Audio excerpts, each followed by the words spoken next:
Space travel and time travel are connected. To travel fast into space is to travel fast into the future. We travel into the future, although slowly, all the time.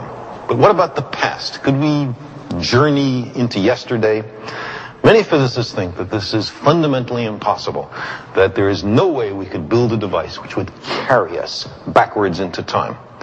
Some say that even if we were to build such a device, it wouldn't do us much good, that we couldn't significantly affect the past. For example, suppose you traveled into the past and somehow or other prevented your own parents from meeting.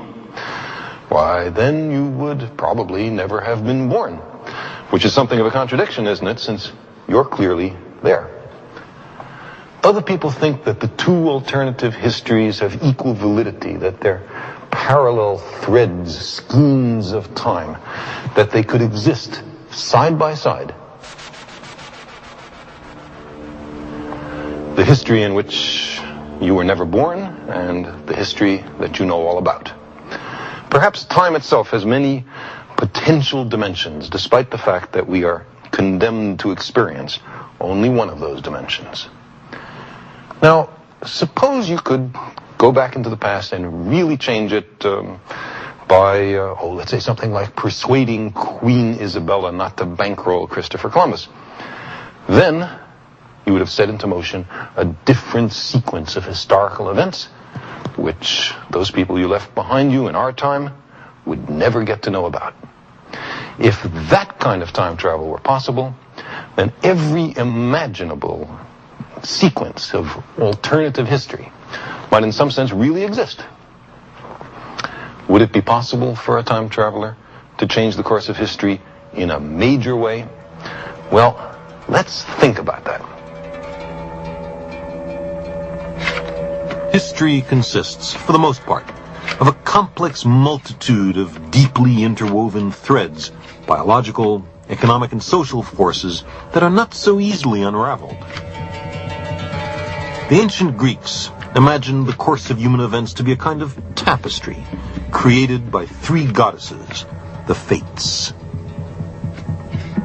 Random minor events generally have no long-range consequences, but some, which occur at critical junctures, may alter the weave of history. There may be cases where profound changes can be made by relatively trivial adjustments. The further in the past such an event is, the more powerful its influence. What if our time traveler had persuaded Queen Isabella that Columbus's geography was wrong? Almost certainly some other European would have sailed west to the New World soon after. There were many inducements: the lure of the spice trade, improvements in navigation, competition among rival European powers. The discovery of America around 1500 was inevitable. Of course, then there wouldn't be any postage stamps showing Columbus, and the Republic of Colombia would have some other name. But the big picture would have turned out more or less the same.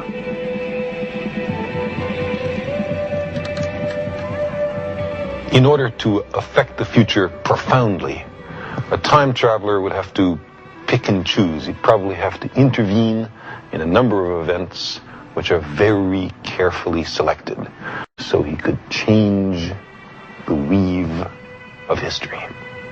It's a lovely fantasy to explore those other worlds that never were. If you had H.G. Wells's time machine, maybe you could understand how history really works.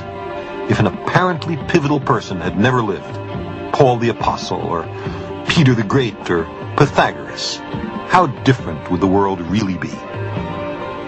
What if the scientific tradition of the ancient Ionian Greeks had prospered and flourished?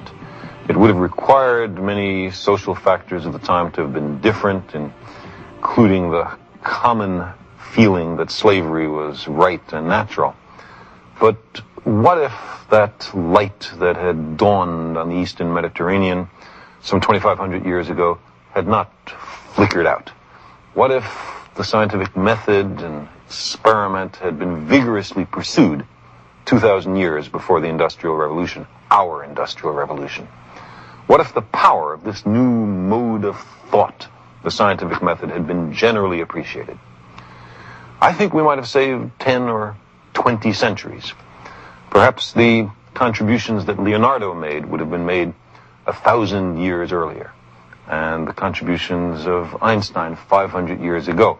Not that it would have been those people who would have made those contributions, because they live only in our timeline. If the Ionians had won, we might by now, I think, be going to the stars. We might at this moment have the first survey ships returning with astonishing results from Alpha Centauri and Barnard Star, Sirius and Tau Ceti. There would now be great fleets of interstellar transports being constructed in Earth orbit, small unmanned survey ships, liners for immigrants, perhaps, great trading ships to ply the spaces between the stars. On all these ships, there would be symbols and inscriptions on the sides. The inscriptions, if we look closely, would be written in Greek. The symbol, perhaps, would be the dodecahedron, and the inscription on the sides of the ships to the stars, something like Starship Theodorus of the planet Earth. If you were a really ambitious time traveler, you might not dally with human history or even pause to examine the evolution of life on Earth. Instead, you would journey back to witness the origin of our solar system from the gas and dust between the stars.